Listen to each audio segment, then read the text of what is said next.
The question is, why is it even important to measure a woman's attractiveness just because she's light skinned? And more importantly, even if there was colorist activity in the exotical space, how does measuring a woman's attractiveness effectively combat colorism?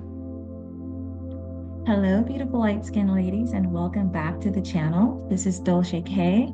If you were in my live that I did a few days ago, thank you so much for being there. I had so much fun just giving you guys my opinion about the whole Kia Rowan situation. And I really enjoyed hearing you guys chime in as well. It was very disorganized in comparison to how I do my videos, but apparently you guys loved it and were very entertained as well. And yeah, just thank you so much for being there. But honestly, I'm glad the situation happened because it reminded me of a topic that I wanted to discuss a while back and I had just forgotten about it.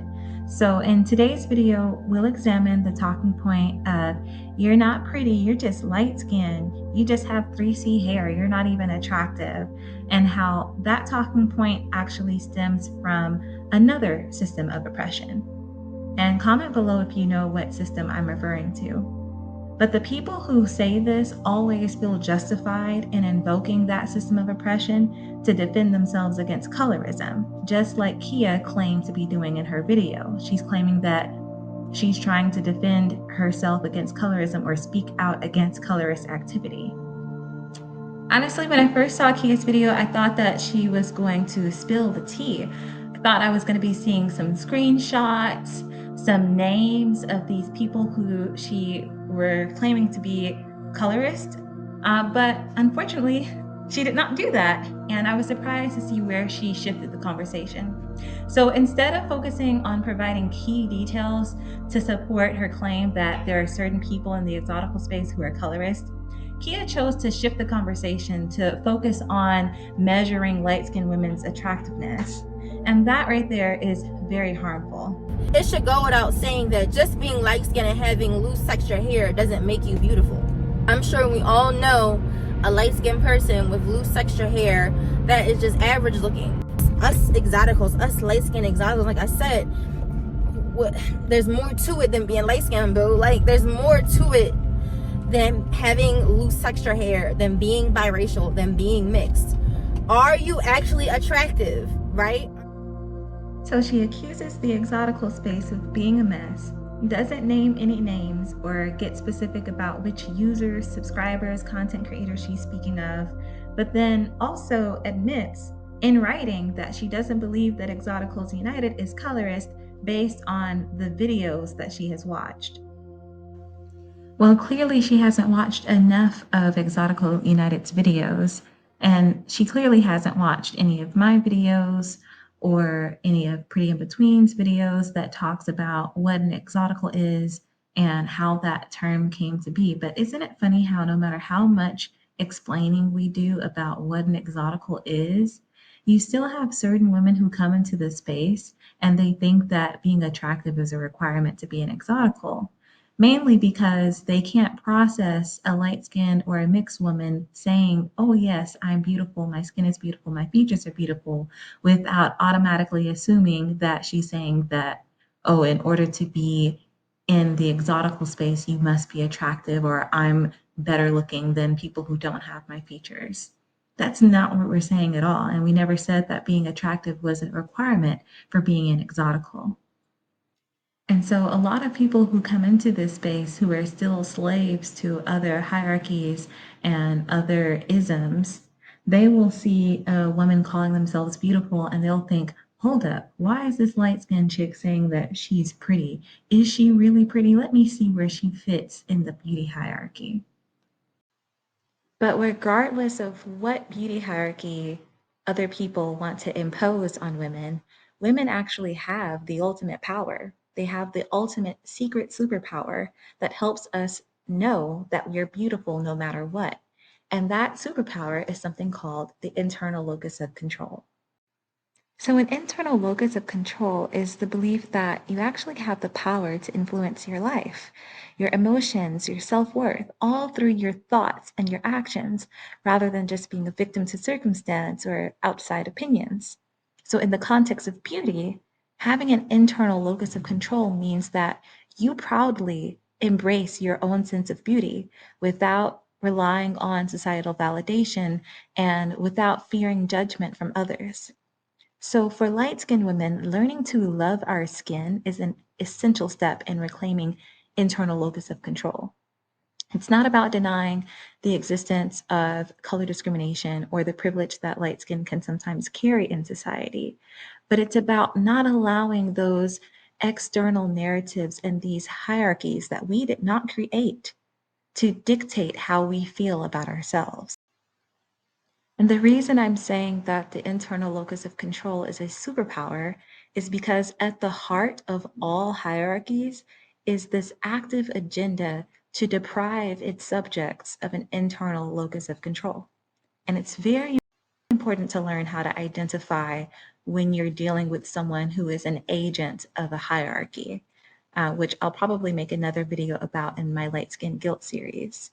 So, similar to Kevin Samuels, Kia Rohn uses a hierarchy where there are women who are not so attractive, and then women who are average, and then women who are very attractive.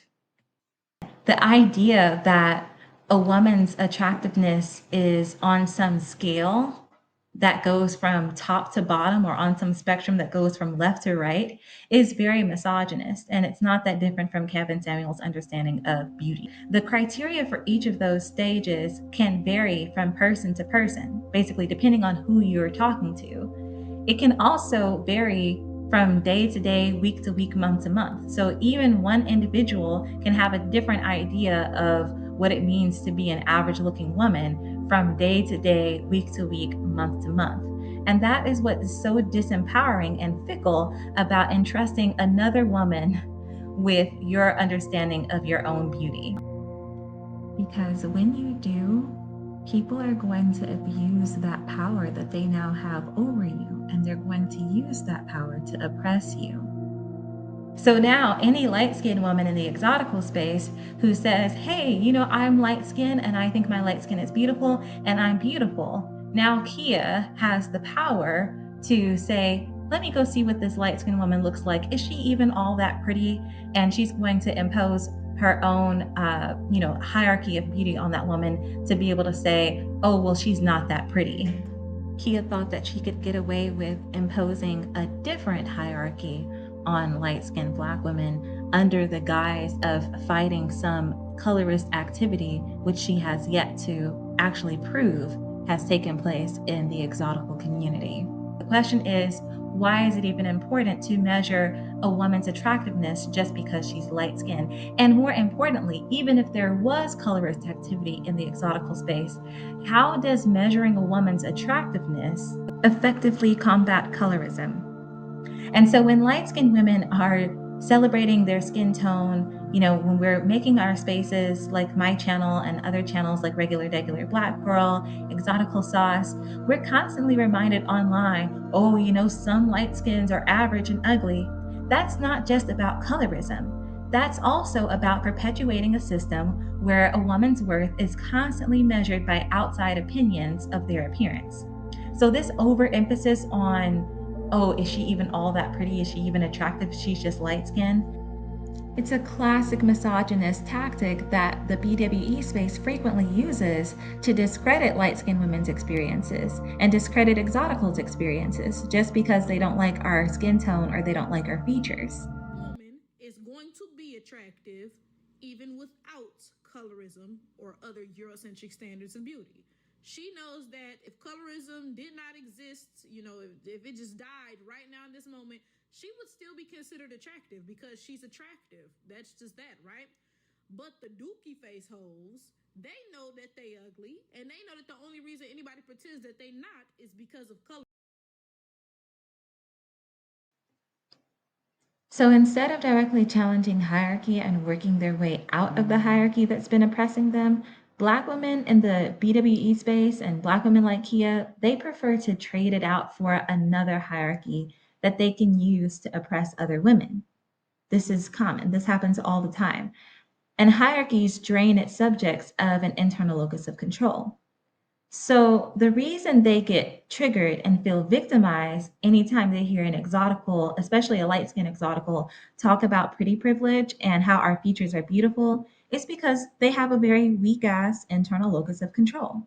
And somehow the better solution to colorism is to hope that the exoticals also have a weak ass internal locus of control, and then hope that we also conform to a misogynist, sexist hierarchy where women are only worthy of listening to if we show our faces and can be deemed attractive by other people, specifically people who don't look anything like us or who don't have our features. Exoticals never said that our features were better or that we're better because we have these features. That whole concept comes from people's personal experiences with colorism, texturism, and featureism. And you've never done the mental reprogramming necessary to actually be free of those hierarchies. And now, when you come into the exotical space, everywhere you look, you're thinking that that particular hierarchy of colorism, texturism, or featureism is being upheld simply because that's the only way that you can interpret and process an exotical, especially a light skinned exotical, speaking positively about her features. That's what happens when you internalize something. It completely colors or taints the way that you see the entire world.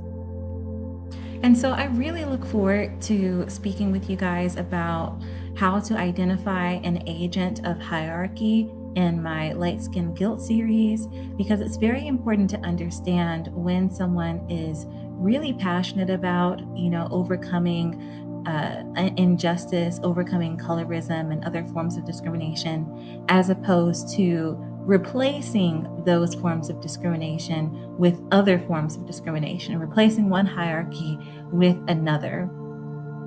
Thank you so much for watching. Remember, light skin is beautiful, and have an amazing day. I'll catch you in the next video.